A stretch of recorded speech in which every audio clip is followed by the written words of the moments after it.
और बुंदेलखंड से अब सीधा बढ़ें सेंट्रल उत्तर प्रदेश की ओर आना चाहता हूं कि सेंट्रल यानी मध्य यूपी में क्या होगा अगर आज की तारीख में चुनाव करवा दिए जाएं। मध्य यूपी में कितनी सीटें आएंगी अगर आज की तारीख में चुनाव करवा दिए जाएं, तो ये आंकड़े आपके सामने हैं। देखिए, जैसे बुंदेलखंड में बीजेपी लीड ले रही थी, तो मध्य यूपी में बीजेपी पिछड़ गई है। बीजेपी 29 से 31 सीटों के साथ दूसरे नंबर पर दिखाई दे रही है और पहले नंबर पर मध्य यूपी यानी कि अवध का प्रदेश, जिसमें लखनऊ जो है वहां की शाम आप जानते हैं, अवध की शाम। तो अवध की शाम क्या कह रही है वो देखिए, 39 से 41 सीटें समाजवादी पार्टी के खाते में, 39 to 41 यानी 40 सीट आप मीन इनका निकालिए तो 40 सीट समाजवादी पार्टी, 29 से 31 यानी 30 सीट, दोनों के बीच 10 सीटों का अंतर। बसपा 2 से 4, कांग्रेस मध्य भाग में थोड़ा बेहतर करती हुई दिखाई दे रही है, 4 से 6 सीटें मध्य भाग में कांग्रेस को, और अन्य के खाते में भी 2 से 4 सीटें। यहां हो सकता आप हो, AIMIM हो, और भी कई दल हैं वो हो, ये सब मिलकर के। तो बीजेपी गठबंधन, ये जो भी हम बात रख रहे हैं दोस्तों, ये गठबंधन की बात कर रहे हैं। समाजवादी पार्टी गठबंधन, बसपा गठबंधन और बीजेपी गठबंधन। तो बीजेपी गठबंधन को यहां पर 29 से 31 यानी 30 सीटें आती हुई दिखाई दे रही हैं। 39 से 41 सीटें यहां पर समाजवादी पार्टी। मध्य भाग की बात हम कर रहे हैं। इस मध्य भाग में जो हाल है, यानी कि बीजेपी यहां पिछड़ती हुई 10 सीटों से पिछड़ती हुई नजर आ रही है। सीधे एक बार फिर से प्रशांत टंडन जी आपके पास आना चाहूंगा। मध्य भाग को देख करके क्या कुछ कह रहे हैं, क्या कहेंगे, और क्या लग रहा है यहां जबरदस्त अंतर जो आप अभी कह भी रहे थे बुंदेलखंड में कि अगर यहां ऐसी हालत है तो आगे कुछ और हालत दिखाई देगी, और वो दिखाई दे रही है यहां पे। जी, बिल्कुल चौंकाने वाले रुझान नहीं दिख रहे हैं मुझे ये। और मध्य उत्तर प्रदेश में देखिए, थोड़ा बहुत कांग्रेस को भी अब यहाँ पे आपके हिसाब से 4 से 6 सीटें दिख रही हैं। तो कांग्रेस का रिवाइवल अगर होना है उत्तर प्रदेश में इन चुनावों में, तो यहीं से होना है, और इसका रिफ्लेक्शन होगा। आज की बात है कि प्रियंका गांधी ने एक संकेत दिया है कि वो चुनाव भी लड़ सकती हैं। अगर वो रायबरेली चुनाव लड़ती हैं तो अवध रीजन में कांग्रेस की प्रेजेंस है ऑलरेडी, और जितना भी संगठन जो है कांग्रेस का, पिछले दिनों पिछले कई सालों में 30 साल से वहाँ सरकार नहीं है कांग्रेस की, तो संगठन नहीं बचा। लेकिन जो थोड़ा बहुत बचा रहा वो इसी रीजन में बचा रहा है। तो अगर कांग्रेस का रिवाइवल होना है तो यहीं से होना है। तो अगर प्रियंका गांधी चुनाव लड़ती हैं तो वो आपकी जो सीटें हैं कांग्रेस के खाते में वो थोड़ा और बढ़ेंगी, क्योंकि उसका 4-6 विधान जिलों में, 3-4 जिलों में असर रहेगा उसका। और उत्तर प्रदेश में ये मध्य रीजन जो है, ये जो उसका कोर है, हार्ट है, भले ही वो सीटें पश्चिमी उत्तर प्रदेश से और पूर्वी उत्तर प्रदेश से वहाँ कम हो, लेकिन मूड उत्तर प्रदेश का वहीं से दिखाई देता है। और ये अगर मूड दिखाई दे रहा है तो आप ये समझिए कि बाकी जगह भी वो मूड ऐसे ही स्थिर रहेगा। बिल्कुल बिल्कुल, 19 सीटें बुंदेलखंड में, और मध्य यूपी यानी जो अवध का पार्ट है यहां पर 81 सीटें हैं। इन 81 सीटों में से आपके सामने हम अभी आंकड़े बता रहे हैं फटाफट। हाँ, ये देखिए 39 to 31 यानी 29 to 31 अगर मीन निकालें तो 30 सीटें आ रही हैं बीजेपी को, और 39 से 41 यानी 40 सीटें आ रही हैं सपा को। बसपा के खाते में 2 से 4 यानी कि 3 सीटें बसपा को, और कांग्रेस के खाते में 4 से 6 यानी 5 सीटें कांग्रेस को, और अदर्स के खाते में 2 से 4 अगर देखें, इनका मीन अगर निकाले तो 3।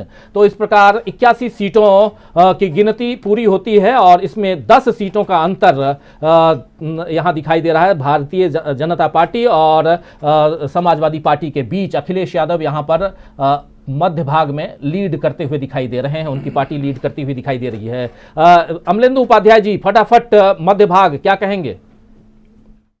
देखिए राजीव जी, मध्य भाग हम लोगों को याद है कि पिछला जो हम लोगों का सर्वे था उसमें लगभग बराबर की टक्कर दिख रही थी भाजपा और सपा की, और ये रिफ्लेक्ट हो रहा है कि इसका मतलब अच्छे दिन जो है वो कम होते जा रहे हैं धीरे धीरे भारतीय जनता पार्टी के।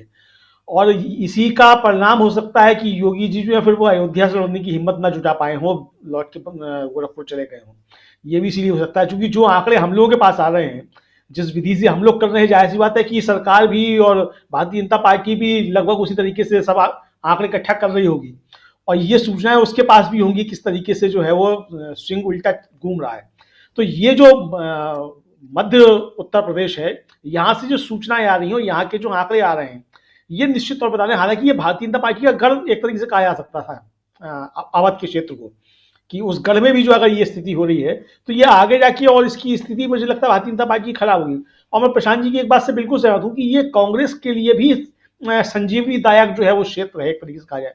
2009 का अगर लोकसभा चुनाव आप याद करें तब भी कांग्रेस को एक तरीके से जो संजीवनी मिली थी 2009 के लोकसभा चुनाव में, वो भी इसी क्षेत्र से मिली थी, मध्य उत्तर प्रदेश से।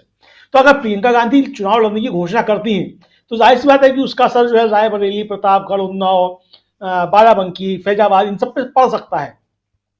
तो इसका असर अब ये नुकसान जो ये किसको होगा, अब ये देखने वाली चीज होगी कि प्रियंका चुनाव लड़ती हैं और घोषणा करती तो इसका असर भाजपा पे ज्यादा पड़ेगा कि किस पे ज्यादा पड़ेगा, ये तो मालूम पड़ेगा आगे आने समय में। लेकिन आज की जो स्थिति दिख रही है प्रियंका के ना लड़ने की स्थिति में, उसमें मुझे लगता है कि ये हम लोगों का आंकड़ा जो है बिल्कुल एकदम, अगर आज की तारीख में चुनाव हो या कल अगर सुबह वोट पड़ने हो तो मुझे लगता है कि परिणाम फिर यही आएंगे। जी राजी, बिल्कुल ये जो सर्वे है ये प्रियंका के चुनाव न लड़ने की स्थिति में सर्वे है और उस आधार पर अगर देखें तो 4 से 6 सीटें यानी 5 सीट अगर मीन निकालें तो 5 सीट कांग्रेस के खाते में और 2 से 4 बसपा यहां लूज कर रही है, 2 से 4 सीटें बसपा के खाते में, जबकि 29 से 31 सीट यानी 30 सीटों के साथ में बीजेपी और 40 सीटों के साथ समाजवादी पार्टी। तो ये जो आप देख रहे हैं आंकड़े, मध्य भाग में समाजवादी पार्टी 10 सीटों की लीड के साथ में बीजेपी को पछाड़ती हुई नजर आ रही है। जयशंकर जी क्या कहेंगे इन आंकड़ों को देख करके? मध्य भाग देखिए, चाहे मध्य भाग हो, चाहे पूर्वी यूपी हो, पश्चिमी यूपी हो या बुंदेलखंड हो या रुहेलखंड का इलाका हो, हमको लग रहा है कि एक ही तरह का परिदृश्य जो चुनावी परिदृश्य होगा उसमें कोई बहुत ज़रा फर्क नहीं होगा। कहीं कुछ सीटें किसी के कम हो जाएंगी, कहीं ज़्यादा हो सकती हैं, लेकिन कुल मिलाकर के जो पूरे उत्तर प्रदेश का चुनावी सिनेरियो बन रहा है वही मध्य यूपी में भी होगा। और हमारा जो ओपिनियन पोल है काफ़ी रियलिस्टिक लग रहा है, हमको लग रहा है इससे थोड़ी और सीटें कुछ और बीजेपी की घट भी सकती हैं और समाजवादी पार्टी की बढ़ भी सकती हैं। जी, समाजवादी पार्टी अब देखिए, जैसे अवध का इलाका है, अयोध्या में राम लहर लाने की कोशिश की गई, लेकिन योगी जी के जो तैयारियां हुई, चुनाव लड़ेंगे और वो क्या लाइट्स लगा करके एलईडी लाइट्स के जरिए दिखाया जाएगा कि राम मंदिर किस ढंग से बन रहा है, कैसे कैसे क्या हो रहा है, इसको भुनाने की जो कोशिशें की गई। लेकिन उसी समय जो मीडिया में कुछ रिपोर्ट्स ऐसी आ गई कि जो राम जी का घर बनाने वाले लोग थे, राम जी का घर बनाने का दावा करने वाले लोग थे, वो अपने करीबी लोगों के बंगले और होटल बनाने में लग गए। ज़मीन का जो खरीद फरोख्त हुई जिस ढंग से अयोध्या और उसके आसपास के इलाकों में, और ख़ास तौर से जो दलित समाज है, अनुसूचित जाति के लोग हैं, उनकी ज़मीनें औने पौने दामों में खरीद करके गुजराती भाइयों ने या फिर भाजपा के करीबी नेताओं ने, पत्रकारों ने या अफसरशाही ने जो खरीदी है ज़मीन। अब मुख्यमंत्री वहाँ कई बार गए, बताते हैं 17 बार या कितनी बार या 39 बार गए, वहाँ अयोध्या घूम के आ गए, लेकिन उनको एक बार भी पता नहीं चला कि उनके पैरों के नीचे क्या हो रहा है, अयोध्या में किस ढंग से खरीद फरोख्त हो रही है, ज़मीन के सौदे हो रहे हैं। मतलब राम में इनकी कोई आस्था नहीं रही है। राम के नाम पे ज़मीन हड़पने में, ज़मीन कब्जा करने में सारा का सारा इनकी उसी में कवायद लग रही है। उसको उन्होंने मतलब आस्था के बजाय पर्यटन और व्यवसाय का हिस्सा बना दिया राम को हमारे। तो इसको लेकर के लोगों में गुस्सा था। अयोध्या में जिस ढंग से लोगों के तोड़े गए थे मकान और ये सब, उसको लेकर के स्थानीय लोग जिस ढंग से बगावत के मूड में थे, विरोध प्रदर्शन कर रहे थे। कहा जा रहा था कि वहाँ अगर योगी आदित्यनाथ चुनाव लड़ गए तो उनके लिए बहुत आसान नहीं रहेगा, क्योंकि वहाँ का ब्राह्मण समाज तो पहले से ही उनके खिलाफ है। वहाँ पे जो पवन पांडे हैं, तेज नारायण पांडे जो समाजवादी पार्टी के विधायक हैं, तो वो मजबूत चुनौती देने की स्थिति में आए थे। और वहाँ के जो व्यापारियों का जो विरोध सामने आ गया, उसको देखते ही हमको लगता है कि योगी आदित्यनाथ वहाँ से खिसक करके वापस अपने गोरखपुर गए। तो इसको देखते हुए जो लहर बन रही है, हमको लगता है कि भाजपा की हालत बहुत अच्छी नहीं रहने वाली है। जो कुछ होगा लखनऊ में थोड़ा बहुत जो निकल जाए उनका निकल जाए, बाकी तो नहीं। जी, भाजपा की हालत क्या है ये हम यहाँ दिखा रहे हैं। और समाजवादी पार्टी जबरदस्त टक्कर देती हुई, कड़ी टक्कर देती हुई भारतीय जनता पार्टी को। उत्तर प्रदेश का सूरत हाल हम दिखा रहे हैं। कई लोगों को तकलीफ होती है, बोलते हैं कि आप कुछ और दिखा रहे हो। अब क्या कहा जाए, जो आंकड़े हैं, हमारे विजय जी टीम को लीड कर रहे हैं, जो आंकड़े लेकर के आते हैं वही आप तक हम रखते हैं। लोगों को तकलीफ बहुत होती है कि आप तो बिल्कुल उल्टी दिशा में चल रहे हो। यहाँ तो लोग जो हैं वो किसी और को जिता रहे हैं, आप किसी और को जिता रहे हो। जी, अगर लोग जो सुनना चाहते हैं, देखना चाहते हैं, अगर हम वही दिखा दें तो उससे कोई फर्क तो नहीं पड़ने वाला है। जो मतपेटी में या ईवीएम के मशीन पर जो आने वाला है उसको हम नहीं बदल सकते हैं।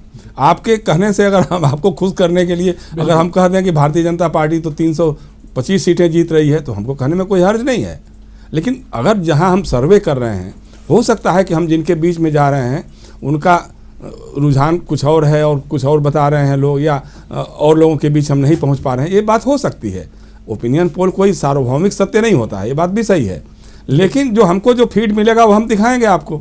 तो हमारा जो फीड है, विजय शुक्ला यहाँ बैठे हुए हैं, कुछ कहना भी चाहते हैं तो उसी को हम दिखाना चाहते हैं, दिखाएंगे। उसके लिए आपको खुश करने के लिए या किसी और को नाराज करने के लिए तो हमारा काम नहीं है। जी जी, विजय जी, विजय जी की आवाज नहीं आ रहा, आवाज जी। हम लोग जो ऐड करना, बस मैं इतना चाह रहा था कि हम लोग चूंकि कुछ लोगों का रुझान नहीं ले रहे हैं, दूसरा हम कोशिश करते हैं कि हर विधानसभा की 30 लोकेशंस को जरूर टच करें। उस 30 लोकेशंस का चयन बड़ा हम टेक्निकली करते हैं कि जिसमें